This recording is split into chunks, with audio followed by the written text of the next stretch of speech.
ചേച്ചിമ്മ ആ ചേട്ടൻ വിളിച്ചിട്ടുണ്ടായില്ലേ?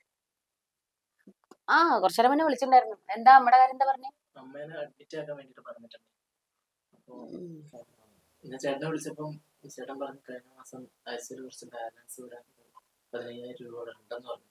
അത് ചേച്ചി ഒന്ന് തൽക്കാലം മറിക്കാൻ തന്നല്ലേ, എനിക്ക് അടുത്ത മാസം സാലറി കിട്ടുമ്പോൾ റെഡിയാക്കി തരാം. അത് ഒരാവശ്യത്തിന് വേണ്ടി വെച്ച പൈസയായിരുന്നു. ഏട്ടനാണെങ്കിൽ എന്നെ വിളിക്കൊന്നും ചെയ്തിട്ടില്ലല്ലോ. ചേട്ടൻ എന്നോട് പറഞ്ഞു ചേച്ചി അമ്മേനോട് ചോദിച്ചാൽ മതി, വാങ്ങിച്ചോന്ന് പറഞ്ഞു. ഞാൻ ഏട്ടനൊന്ന് വിളിച്ചിട്ട് പോരെ? ഇല്ല, ഇപ്പൊ അത്യാവശ്യം ആയതുകൊണ്ടാണ്. അമ്മ ഇപ്പൊ റെഡിയായിട്ട് നിൽക്കുന്നുണ്ട്. ഒട്ടും വയ്യ, ശ്വാസം മുട്ടല് നല്ലോണം ഉണ്ട്. അതുകൊണ്ടാ.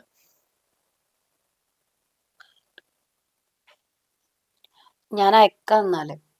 അല്ല, ഇവിടെ ക്യാഷ് ആയിട്ടുണ്ടെന്ന് പറഞ്ഞു. ക്യാഷ് അത് മതി. അത്യാവശ്യം ആയതുകൊണ്ടല്ലേ ചേച്ചമ്മ. അടുത്ത മാസം സാലറി കിട്ടുമ്പോ. അതെനിക്ക് ആവശ്യമുള്ള കാശാ. ഞാൻ വേണമെങ്കിൽ ഒരു 5,000 രൂപ എന്റെ അക്കൗണ്ടിലുണ്ട്, അത് വേണമെങ്കിൽ അയച്ചുതരാം. അല്ലാണ്ട് ഇപ്പോ എല്ലാ കാര്യത്തിനും ഇങ്ങനെ ഇപ്പോ കഴിഞ്ഞ മാസം ഇതേപോലെ വയ്യാണ്ടായിട്ട് 10,000-25,000 രൂപ ചെലവായി. അതിന് മുമ്പും എല്ലാ മാസവും ഇങ്ങനെ തിരിച്ചാ ഞങ്ങളുടെ കുടുംബം എങ്ങനെ നിന്ന് പോവാ? നീയും ഒരാണെന്നല്ലേ, നിനക്കും ശമ്പളമൊക്കെ ഉണ്ടല്ലോ, കിട്ടുന്ന കാശ് നീ എന്താ കാണിക്കുന്നേ? ഒക്കെ ഏട്ടന്റെ പേരടി കിട്ടലെന്താ? അത് ചേട്ടന് ഗൾഫും കാര്യങ്ങളും, ഞാനിവിടെ സാധാരണ ജോലി കാര്യങ്ങളായിട്ട് പോണല്ലേ ചേച്ചി. ഗൾഫിൽ നിന്നൊക്കെ ഇപ്പൊ എന്ത് കിട്ടിട്ടാ? അനിയ നീ ചെല്ലാൻ നോക്ക്. ഞാൻ വേണമെങ്കിൽ ഒരു 5,000 രൂപ ഇട്ടുതരാം. അല്ലാണ്ട് എന്റെ കയ്യിൽ കാശില്ല.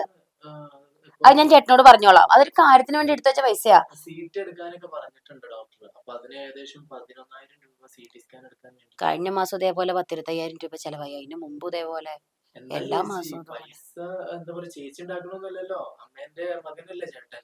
ആ ചേട്ടൻ ഉണ്ടാക്കണ കാശ് ഞാൻ അതിന് അമ്മയ്ക്കൊന്നും എതിരൊന്നും പറയുന്നില്ല. എല്ലാ മാസവും ഇങ്ങനെ ആവുമ്പോ നമുക്ക് കുറച്ച് ബുദ്ധിമുട്ടൊക്കെ ഉണ്ട്. ചേച്ചി ബുദ്ധിമുട്ടണേ. ചേട്ടന്റെ പൈസക്ക് എന്തിനാണ് ചേച്ചി ഇത്ര അധികാരം കാണിക്കുന്നത്? ചേട്ടൻ പറഞ്ഞിട്ടാണ്. ചേട്ടൻ എന്തോ ജോലിന്റെ തിരക്കാണ് ചേച്ചിയോട് പൈസ വാങ്ങിട്ട്. ഞാൻ വിളിച്ചപ്പോ കിട്ടിയില്ല. ഞാൻ ചോദിച്ചു നോക്കിയിട്ട് പറയാറില്ലേ. ഇപ്പൊ തൽക്കാലം നീ 5,000 രൂപയോട്ട് പോയിക്കോ. ചേച്ചി ആ പൈസ ചേച്ചി എന്തിനാ ഇങ്ങനെ ബലം പിടിക്കുന്നത്? ചേച്ചിയുടെ പൈസ ഒന്നുമല്ലല്ലോ, ചേട്ടൻ ഉണ്ടാക്കുന്ന പൈസ അല്ലേ. നീ ഒരു തലയിടാൻ രാവിലെ തന്നെ വന്നത്. ചേച്ചി എന്തിനാണ് ചേച്ചി ഇങ്ങനെ അഹങ്കരിക്കണേ? ചേച്ചിന്റെ പൈസ ആണെങ്കിൽ മാത്രം ഇങ്ങനെ ഇതാക്കിയാ പോരെ? ചേച്ചി ആ പൈസ. എടോ ഇവിടെ കാശില്ല, അത് ഞാൻ വേറൊരാൾക്ക് കൊടുത്തു. അത് ഞാൻ ചേട്ടനോട് പറഞ്ഞിട്ടില്ല. ചേട്ടൻ ഒന്നാമത് എന്നോട് അത് അഡ്വാൻസ് കൊടുക്കാൻ തന്ന പൈസ ഞാൻ കൊടുത്തു. ഞാൻ രാവിലെ വിളിച്ചിട്ട് പറയാൻ വിചാരിച്ചിട്ട്. അടുത്ത മാസം എന്തോ ഒരു കാര്യത്തിന് വേണ്ടിട്ട് തൽക്കാലം അവിടെ എടുത്ത് വെക്കാൻ പറഞ്ഞാണല്ലോ. എന്താ ചേച്ചി ആ പൈസ? അത് കിട്ടിയിട്ട് വേണം ഇനിയിപ്പോ ആശുപത്രി പോവാന്. അതുകൊണ്ടാണ് ചേച്ചി. ആരെന്ത് പറഞ്ഞിട്ട് കാര്യമില്ല. ചേട്ടൻ വിളിച്ചിട്ട് എന്തെങ്കിലും പറയാണ്ട് ഞാൻ ഒന്നും തരില്ല. കഴിഞ്ഞ മാസം ഇതിന് മാസം ഒക്കെ തന്നെയല്ലേ പരിപാടി. നിനക്കത് തന്നെ ഒരാൾക്ക് മാത്രമല്ല അമ്മ, എല്ലാവർക്കും കൂടിയിട്ടുള്ള തന്നെയാണ് അമ്മ. നിനക്കും കാശിറക്കൊക്കെ ചെയ്യാം, അല്ലാതെ ചേട്ടന്റെ ചെലവിന് ഇങ്ങനെ നിക്കാനൊന്നും വേണ്ട. രീതിയിൽ സംസാരിക്കല്ലോ ചേച്ചി. ചേച്ചി അമ്മ എന്റെ മാത്രമല്ല ചേട്ടന്റെ കൂടെ. അതന്നെ എനിക്കും പറയാനുള്ളത്. ചേച്ചി ഒരു കാര്യം മനസ്സിലാക്കണം. കഴിഞ്ഞ പ്രാവശ്യം ഹോസ്പിറ്റലിൽ അഡ്മിറ്റും കാര്യങ്ങളൊക്കെ ആയിട്ട് കുറെ പൈസ ചെലവായിട്ടുണ്ട്. അത് പിന്നെ ചേട്ടനെ അറിയാം. പിന്നെ ചേച്ചി എന്തിനാണ് ഇത്ര ഈ പൈസയുടെ കാര്യത്തിൽ എന്തിനാണ് നിങ്ങൾ ഇത്ര വിഷമിക്കുന്നത്? ചേട്ടന്റെ കാര്യത്തിൽ ഇത്ര അധികാരം എടുക്കാൻ ചേട്ടൻ നിങ്ങൾക്ക് അധികാരം നിന്നിട്ടുണ്ടോ? ചേട്ടന്റെ പൈസ മാത്രം. ചേട്ടനെ നിങ്ങൾ മര്യാദക്കൊന്നും വിളിക്കാറില്ല, സംസാരിക്കാറില്ല. ചേട്ടന്റെ പൈസ പൈസ പൈസ. ചേച്ചി പൈസ തരുന്നുണ്ടോ ഇല്ലേ? എനിക്കിപ്പോ തരാൻ പറ്റില്ല, നീ പോവാൻ നോക്ക്. ഒരു 5,000 രൂപ തരണം വിചാരിച്ചതാണ്. തൽക്കാലം നീ ചെല്ലാൻ നോക്ക്, ഇവിടെ കാശില്ല. എനിക്ക് നിങ്ങളെ പൈസ വേണ്ട. എനിക്കറിയാം എങ്ങനെ പൈസ ഉണ്ടാക്കാന്നുള്ളത്. പിന്നെ എന്തിനാണ് കയറി പോകുന്നത്? ഞാൻ നിങ്ങളെ പൈസക്കല്ല വന്നേ, എന്റെ ചേട്ടന്റെ പൈസ വാങ്ങാനാ വന്നേ. നിന്റെ ചേട്ടന്റെ കാശ് എനിക്ക് എന്റെ പിള്ളേർക്കും കൂടി അവകാശപ്പെട്ടതാ. ഓരോ മാസം അങ്ങനെ 20,000-30,000 വെച്ച് തരാനില്ല. അല്ല ചേട്ടൻ ചുമ്മാ. നീ പിന്നെ എന്ത് ചെയ്യാൻ? ചേട്ടൻ ചുമ്മാ ഉണ്ടായല്ലോ. ചേട്ടൻ എന്റെ നീയും ചുമ്മാ ഉണ്ടായതല്ല, നിനക്കും കാശ് നമുക്ക് ചെയ്യാം. കാര്യങ്ങൾക്ക് വേണ്ടി അമ്മേന്റെ കാര്യത്തിൽ ഞാൻ നന്നായിട്ട് ചെലവാക്കുന്നുണ്ട്. പിന്നെ ഇങ്ങനത്തെ വർത്താനം നിങ്ങളോട് പറയേണ്ട കാര്യം എനിക്ക് തൽക്കാലം ഇല്ല. ഇതേ കൂടുതൽ നിന്ന് നെഗളിക്കല്ലേ. പിന്നെ ഈ പൈസ എങ്ങനെ ഉണ്ടാക്കണം എന്നുള്ളത് എനിക്കറിയാം കേട്ടാ.